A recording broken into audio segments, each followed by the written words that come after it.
प्रदेश के सरकारी स्कूलों में पढ़ने वाले बच्चों के लिए एक अहम और सकारात्मक पहल शुरू की गई है। अब मिड डे मील का भोजन अधिक सुरक्षित और स्वच्छ वातावरण में तैयार किया जाएगा। राज्य सरकार ने प्रदेश के 53,000 से अधिक स्कूलों और मदरसों में पुराने और जर्जर हो चुके किचन उपकरणों को बदलने का निर्णय लिया है। इस कदम का उद्देश्य बच्चों को बेहतर गुणवत्ता का भोजन उपलब्ध कराना और रसोई व्यवस्था को आधुनिक बनाना है। लेकिन जिन स्कूलों में बच्चे ज्यादा हैं, उनके सामने बजट की परेशानी खड़ी हो गई है। ये रिपोर्ट देखिए।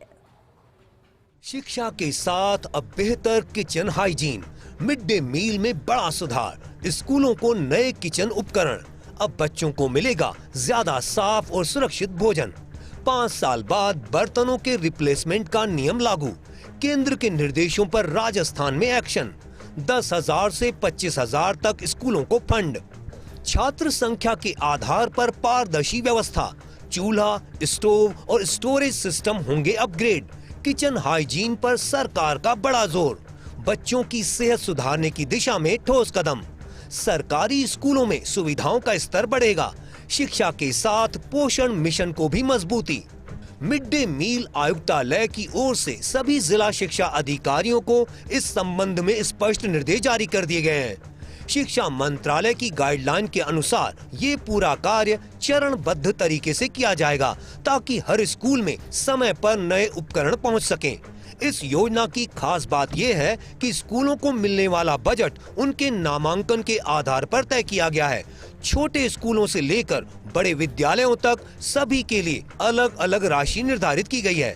मिड डे मील में 5 साल बाद बर्तनों के रिप्लेसमेंट का नियम लागू, चूल्हा, स्टोव और स्टोरेज सिस्टम अब नए, बच्चों को मिलेगा साफ सुथरा और सुरक्षित भोजन, सरकार का हाइजीन और पोषण पर बड़ा फोकस, छात्र संख्या के आधार पर स्कूलों को फंड, 50 तक बच्चों वाले स्कूलों को 10,000 रुपए, 51 से 150 बच्चों पर 15,000 रुपए का फंड, 151 से 250 बच्चों पर 20,000 रुपए का फंड, 250 से ज्यादा बच्चों पर 25,000 का फंड।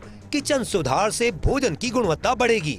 स्कूल अपनी जरूरत के अनुसार इस राशि का उपयोग कर सकेंगे। इसमें खाना बनाने के लिए गैस चूल्हा या स्टोव, अनाज और खाद्य सामग्री को सुरक्षित रखने के लिए कंटेनर और बच्चों को भोजन परोसने के लिए थाली, कटोरी जैसे जरूरी बर्तन शामिल हैं। इससे न केवल खाना बनाने की प्रक्रिया बेहतर होगी बल्कि स्वच्छता और सुरक्षा के मानकों में भी सुधार आएगा। लेकिन सवाल ये भी है कि किचन की स्थिति सुधारने के लिए बजट पर्याप्त नहीं है। ऐसे स्कूल जहां बच्चे ज्यादा हैं, वहां ज्यादा फंड की जरूरत होगी। स्कूलों में छात्रों की संख्या ज्यादा है लेकिन बजट सीमित है। पुराने किचन शेड और इंफ्रास्ट्रक्चर की समस्या भी है, इसलिए उनके लिए बजट पर्याप्त नहीं है। आयुक्तालय ने इस कार्य को प्राथमिकता देते हुए अधिकारियों को निर्देश दिए हैं कि वे जल्द से जल्द स्कूलों से उनकी जरूरत का प्रस्ताव तैयार करवा कर भेजें। 2 दिन के भीतर सभी मांग पत्र भेजने के निर्देश दिए गए हैं ताकि बजट जारी कर कार्य में तेजी लाई जा सके। शिक्षा और स्वास्थ्य को बेहतर बनाने के लिए की गई ये पहल थोड़ी सुखद भी है तो थोड़ी चिंताजनक भी है। इन स्कूलों को नामांकन के आधार पर अपने प्रस्ताव बनाकर भेजने होंगे। वहीं शिक्षा, स्वास्थ्य और पोषण के लिए की गई ये पहल एक लिहाज से अच्छी भी है तो दूसरी तरफ जिन स्कूलों में छात्रों की संख्या ज़्यादा है वहाँ पर बजट को मैनेज करना कहीं चुनौतीपूर्ण न बन जाए। कैमरा पर्सन यश के साथ मैं Dimple Sharma, first India news, Jaipur.